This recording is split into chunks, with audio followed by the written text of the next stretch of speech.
नमस्कार मेरे प्यारे साथियों, स्वागत है आप सभी का आपके अपने यूट्यूब चैनल पर।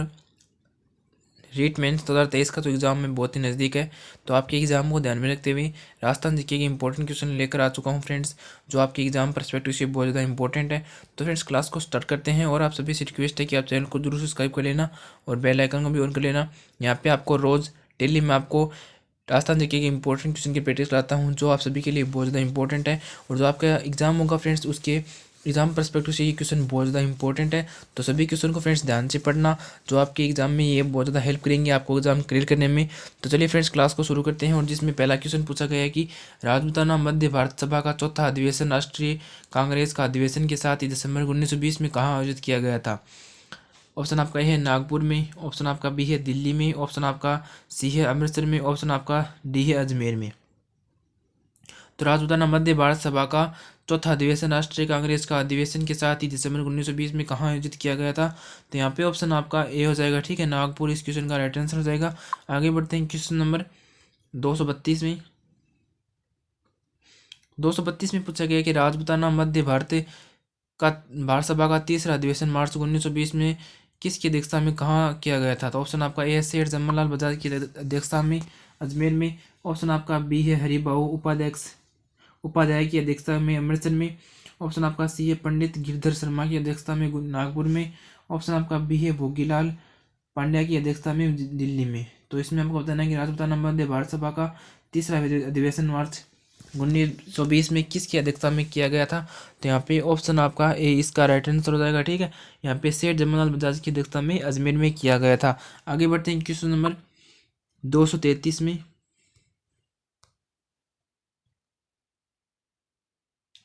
राजपूताना मध्य भारत सभा का प्रथम अधिवेशन 1918 के किस कांग्रेस अधिवेशन के समय कहाँ पर हुआ था। ऑप्शन आपका है दिल्ली में, ऑप्शन आपका बी है अमृतसर में, ऑप्शन आपका सी है अजमेर में, ऑप्शन आपका जो डी है नागपुर में। तो इसमें आपको बताना है कि राजपूताना मध्य भारत सभा का प्रथम अधिवेशन 1918 के कांग्रेस अधिवेशन के समय कहाँ पर हुआ था, कहाँ हुआ था। तो यहाँ पे ऑप्शन आपका ए हो जाएगा, ठीक है, दिल्ली इस क्वेश्चन का राइट आंसर हो जाएगा। आगे बढ़ते हैं क्वेश्चन नंबर 234 में, और जिसमें पूछा गया कि राजपूताना मध्य भारत सभा का प्रथम उपाध्यक्ष किसे बनाया गया था। ऑप्शन आपका है विजय सिंह पथिक, ऑप्शन आपका बी है ज्वाला प्रसाद को, ऑप्शन सी है गणेश शंकर विद्यार्थी को, ऑप्शन आपका बी है डी है भोगीलाल पांड्या को। तो राजपूताना मध्य भारत सभा का प्रथम उपाध्यक्ष किसे बनाया गया था। तो विजय सिंह पथिक, ज्वाला प्रसाद को, गणेश शंकर विद्यार्थी को, और ऑप्शन आपका डी है भोगीलाल पांड्या को। तो यहाँ पे ऑप्शन आपका सी हो जाएगा, ठीक है, गणेश शंकर विद्यार्थी को हो जाएगा। आगे बढ़ते हैं क्वेश्चन नंबर 235 में। राजपूताना मध्य भारत सभा का प्रथम अध्यक्ष किसे बनाया गया। ऑप्शन आपका है जमनालाल बजाज को, ऑप्शन आपका बी है हरिबाबू उपाध्याय को, ऑप्शन आपका सी है पंडित गिरधर शर्मा को, ऑप्शन आपका सी डी है जयनारायण व्यास को। तो यहाँ पे इसमें आपको बताना है कि राजपूताना मध्य भारत सभा का प्रथम अध्यक्ष किसे बनाया गया था। तो यहाँ पे ऑप्शन आपका ए हो जाएगा, ठीक है, जमनालाल बजाज को इस क्वेश्चन का राइट आंसर हो जाएगा। आगे बढ़ते हैं क्वेश्चन नंबर 236 में। राजपूताना मध्य भारत सभा का संस्था का मुख्य कार्यालय कहाँ रखा गया है। तो यहाँ पे ऑप्शन आपका कहाँ पर है। तो यहाँ पे ऑप्शन आपका ए है कानपुर में, ऑप्शन आपका बी है अजमेर में, ऑप्शन आपका सी है नागपुर में, ऑप्शन आपका डी है भीलवाड़ा में। तो यहाँ पे ऑप्शन आपका ए हो जाएगा, ठीक है, कानपुर में हो जाएगा। आगे बढ़ते हैं क्वेश्चन नंबर 237 में, और जिसमें आपसे पूछा गया कि राजपूताना मध्य भारत सभा का प्रथम अधिवेशन किसकी अध्यक्षता में आयोजित किया गया। ऑप्शन आपका ये है हरिबाबू उपाध्याय में, ऑप्शन आपका बी है पंडित गिरधर शर्मा के, ऑप्शन आपका सी है जयनारायण व्यास के, और ऑप्शन आपका डी है जमनालाल बजाज की। तो राजपूताना मध्य भारत का सभा का प्रथम अधिवेशन किसकी अध्यक्षता में आयोजित किया गया था। तो यहाँ पे ऑप्शन आपका डी हो जाएगा, पंडित गिरधर शर्मा के अध्यक्षता में। आगे बढ़ते हैं क्वेश्चन नंबर 238 में। और फ्रेंड्स अगर आपने हमारे जो पीछे क्लास नहीं देखी है तो जाकर जरूर देख लेना, बहुत ही इंपॉर्टेंट क्लास है फ्रेंड्स जो आपके लिए मैंने करा रखी है। तो सभी से रिक्वेस्ट है कि क्लास जाकर आप जरूर देखिए, बहुत ही इंपॉर्टेंट क्लास होती है फ्रेंड्स, जो आपकी एग्जाम परस्पेक्टिव से बहुत ज़्यादा इंपॉर्टेंट क्वेश्चन होते हैं। और यहाँ पे आपको आपके एग्जाम तक डेली प्रैक्टिस क्लास मिलेगी, जो आपके एग्जाम परस्पेक्टिव से बहुत ज़्यादा इंपॉर्टेंट क्वेश्चन रहेगी। तो फ्रेंड्स आप देखते हो नहीं हो पूरी क्लास, तो पूरी क्लास जाकर जरूर देखा करो, आपके लिए ही बना रहे हैं, जो आपके एग्जाम परस्पेक्टिव से बहुत ज़्यादा इंपॉर्टेंट है। और 238 में आपने क्वेश्चन तो आपका लीक हो चुका है, परंतु कोई बात नहीं, वापस से कर लेते हैं। स्वाधीनता आंदोलन के दौरान किस संस्था की स्थापना दिल्ली के चांदनी चौक स्थित मारवाड़ी पुस्तकालय में हुई थी। ऑप्शन आपका ये राजपूताना मध्य भारत सभा। ऑप्शन आपका सी, छोड़ो छोड़ो इसमें तो क्या होगा, यहाँ पे ऑप्शन आपका ए हो जाएगा। ठीक है, यहाँ पे सीधा आपका ए ऑप्शन क्लिक कर लो। और सिद्धांता आंदोलन के दौरान किस संस्था की स्थापना दिल्ली के चांदनी चौक स्थित मारवाड़ी पुस्तकालय में हुई थी? तो यहाँ पे ऑप्शन आपका ए हो जाएगा। ठीक है, राजपूताना मध्य भारत सभा का। आगे बढ़ते हैं क्वेश्चन नंबर 239 में। और क्वेश्चन नंबर 239 में पूछा गया कि गुप्त सैन्य संगठन और वीर भारत सभा की स्थापना किसने की थी? तो ऑप्शन आपका ए है लाला हरदयाल और महावत खान ने। ऑप्शन आपका बी है गोपाल सिंह खरवा और केसर सिंह बारट। ऑप्शन आपका सी है उमर सिंह है और सरदार सिंह है। और ऑप्शन आपका डी है राम सिंह है और खुशहाल सिंह है। तो गुप्त सैन्य संगठन वीर भारत सभा की स्थापना किसने की? तो यहाँ पे ऑप्शन आपका बी हो जाएगा। ठीक है, गोपाल सिंह खारो खरवा। और ऑप्शन आपका बी होगा गोपाल सिंह खरवा और केसर सिंह बारट। आगे बढ़ते हैं क्वेश्चन नंबर 240 में। और जिसमें पूछा गया है कि विजय सिंह पथिक ने 2021 में अजमेर से किस समाचार पत्रिका का प्रकाशन प्रारंभ किया? ऑप्शन आपका है नवीन राजस्थान का। ऑप्शन आपका नव, छोड़ो इसमें ऑप्शन आपका सी हो जाएगा राजपूताना गजट। और ऑप्शन आपका डी राजस्थान समाचार। तो यहाँ पे ऑप्शन आपका ए हो जाएगा। ठीक है, नवीन समाचार, नवीन राजस्थान इस क्वेश्चन का राइट आंसर हो जाएगा। और आगे बढ़ते हैं क्वेश्चन में 240 में।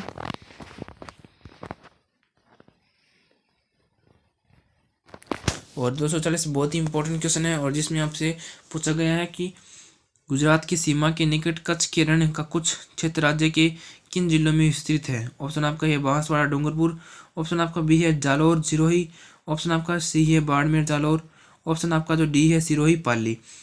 तो गुजरात की सीमा के निकट कच्छ के रण का कुछ क्षेत्र राजस्थान के राज्य के किन जिलों में स्थित है? तो यहाँ पे ऑप्शन आपका सी हो जाएगा। ठीक है, जालौर बाड़मेर। आगे बढ़ते हैं क्वेश्चन नंबर 242 में। और 242 क्वेश्चन आपकी स्क्रीन पर है। बहुत ही इंपॉर्टेंट क्वेश्चन है फ्रेंड्स, ये आपके एग्जाम के लिए बहुत ज़्यादा इंपॉर्टेंट रहेंगे। तो सभी क्वेश्चन को फ्रेंड्स ध्यान से कर लेना। और आप सभी से रिक्वेस्ट है कि आपने कितने क्वेश्चन इनमें से सही किए हैं, ये अपना फीडबैक आप जरूर दिया करो। आप देते नहीं हो फीडबैक, तो फीडबैक आप जरूर दिया करो आपने कितने क्वेश्चन इनमें से सही किए हैं। और आगे बढ़ते हैं 242 में। और आप 242 नंबर क्वेश्चन आपकी स्क्रीन पर है। और जिसमें पूछा गया कि जून जुलाई माह में कौन से जिले में सर्वाधिक धूल भरी आंधियाँ चलती है? जून जुलाई माह में कौन से जिले में सर्वाधिक धूल भरी आंधियाँ चलती है? ऑप्शन आपका ये है बीकानेर। ऑप्शन आपका बी है जैसलमेर। ऑप्शन आपका सी है जोधपुर। ऑप्शन आपका जो डी है गंगानगर।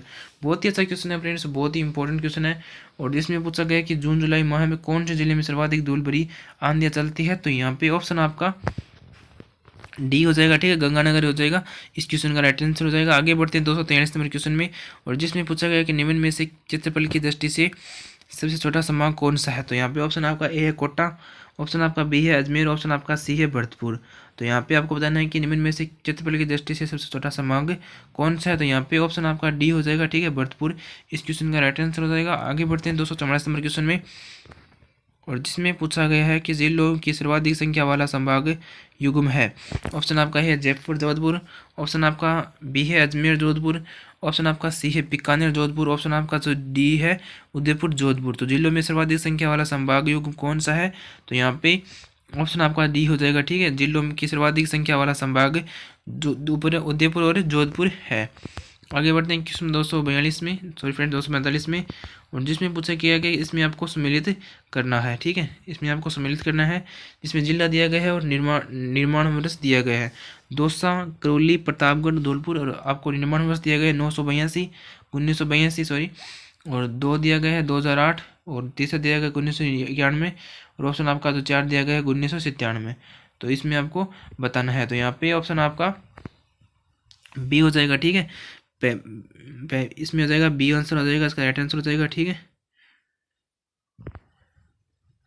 आंसर आपका बी होगा 3, 4, 2, 1। यानी दौसा है वो 1991 में बना था। और जो करौली था वो 1997 में बना था। और ऑप्शन आपका जो सेकंड है 2008 में क्या बना था? प्रतापगढ़ जिले को क्या दिया गया? दर्जा दिया गया था। और ऑप्शन आपका जो सी है धौलपुर है वो 1982 में बना था। आगे बढ़ते हैं क्वेश्चन नंबर 246 में। और जिसमें आपको बताना है कि निम्न कथनों पर विचार कीजिए वह संगत कथन को पहचानिए। जैसलमेर धौलपुर से 12.66 गुना बड़ा है। ऑप्शन आपका बी है प्रतापगढ़ जिला प्रेमचंद कमेटी की सिफारिश पर बनाया गया। और क्वेश्चन नंबर ऑप्शन आपका सी है दौसा अप्रैल 1991 में राजस्थान का 29वां जिला बना। और ऑप्शन आपका जो 33 जिला प्रतापगढ़ में उदयपुर की छोटी सादड़ी अरनोद तहसील को जोड़ा गया। तो यहाँ पे ऑप्शन आपका सी होगा। ठीक है, 1991 में राजस्थान का 29वां जिला कौन सा बना था? तो प्रतापगढ़ बना था। ठीक है, तो सॉरी फ्रेंड्स, सॉरी एक बार, यहाँ पे ऑप्शन आपका डी होगा। ठीक है, मैंने थोड़ा सा गलत पहचान लिया और यहाँ पे आपका डी हो जाएगा। ठीक है, 33वें जिले प्रतापगढ़ में उदयपुर की छोटी सारड़ी को जोड़ा गया था। यहाँ पे ऑप्शन आपका डी हो जाएगा। आगे बढ़ते हैं क्वेश्चन नंबर 247 में, और जिसमें पूछा गया कि निम्न में से कौन सा युग्म सुमिलित है और जिला आकृति के हिसाब से। ठीक है, दोस्तों पतंगाकार है और बी बाड़मेर है वो लगभग आयताकार है और करौली क्या है? बत्तकाकार आकृति है। और ऑप्शन आपका जो डी है चित्तौड़ क्या है? प्यालाकार है। तो निम्न में से कौन सा युग्म सम्मिलित है और जिसमें जिले की आकृति और बताई गई है? तो यहाँ पे ऑप्शन आपका सी हो जाएगा। क्या हो जाएगा? करौली क्या हो जाएगा? बत्तकाकार हो जाएगा। इस क्वेश्चन का राइट आंसर हो जाएगा। आगे बढ़ते हैं क्वेश्चन नंबर 248 में यानी 248 में पूछा गया है, निम्न कथनों पर विचार कीजिए व कूट की सहायता से उत्तर दीजिए। राजस्थान में संभागीय व्यवस्था की शुरुआत 1949 में हुई थी। ऑप्शन आपका बी ब है। 19 अप्रैल 1963 में मोहनलाल सुखाड़िया सरकार ने इसे बंद कर दिया। ऑप्शन आपका सी जनवरी 1983 में हरिदेव जोशी सरकार ने इसे दोबारा बनाया गया। और अप्रैल 2006 में है 7वां समांग भरतपुर बना। तो यहाँ पे ऑप्शन आपका हो जाएगा केवल ए और ब सही है, या ऑप्शन आपका बी है केवल ए और स सही है, या ऑप्शन आपका तो सी है केवल ए और ब और स सभी सही हैं, यानी द गलत है। और ऑप्शन आपका जो बी डी है केवल ब और द सही है। तो यहाँ पे ऑप्शन आपका बी हो जाएगा। ठीक है, केवल ए और स सही है। यानी कि राजस्थान में संभागीय व्यवस्था की शुरुआत 1949 में हुई थी और जनवरी 1987 में हरिदेव जोशी सरकार ने इसे दोबारा शुरू किया। और आगे बढ़ते हैं क्वेश्चन नंबर 249 में, निम्न में से कौन सा युग्म सुमेलित सही सुमेलित नहीं है? ऑप्शन आपका ए संभाग दिया गया है और जिसमें जयपुर दिया गया है, 200 सिकर अलवर। ऑप्शन आपका बी है जोधपुर पाली सिरोही नागौर। ऑप्शन आपका सी है उदयपुर राजसमंद बांसवाड़ा प्रतापगढ़। ऑप्शन आपका जो बी है भरतपुर करौली धौलपुर सवाई माधोपुर। तो यहाँ पे ऑप्शन आपका बी हो जाएगा। ठीक है, जोधपुर पाली सिरोही नागौर। आगे बढ़ते हैं क्वेश्चन नंबर 250 में, और जिसमें आपको ऐसे तय कथन को पहचानना है। और वर्तमान में राजस्थान में 6 जिले वाले 2 संभाग है, 6 जिलों वाले 2 संभाग है। ऑप्शन आपका बी है 4 जून 2005 से पूर्व जयपुर 7 जिलों वाला संभाग था। ऑप्शन आपका बी है बीकानेर व कोटा 4 जिलों वाले संभाग है। ऑप्शन आपका डी है उदयपुर संभाग में 5 जिले हैं। तो यहाँ पे ऑप्शन आपका डी हो जाएगा, उदयपुर संभाग में 5 जिले हैं। तो फ्रेंड्स ये थे क्वेश्चन आप सभी को लिए मैंने जो आपको कराए हैं। अगर आपको हमारी क्लास पसंद आई हो, अगर आपको हमारी मेहनत पसंद आई हो, तो फ्रेंड्स वीडियो को लाइक कर देना, चैनल को जरूर सब्सक्राइब कर देना और अपने दोस्तों में जरूर शेयर कर देना। और फ्रेंड्स आपको यहाँ पे रोज़ इंपॉर्टेंट क्लास मिलती रहेगी और हम आपको मिलेंगे नेक्स्ट क्लास में। तब तक के साथ बने रहिए चैनल के साथ। जय हिंद, वंदे मातरम।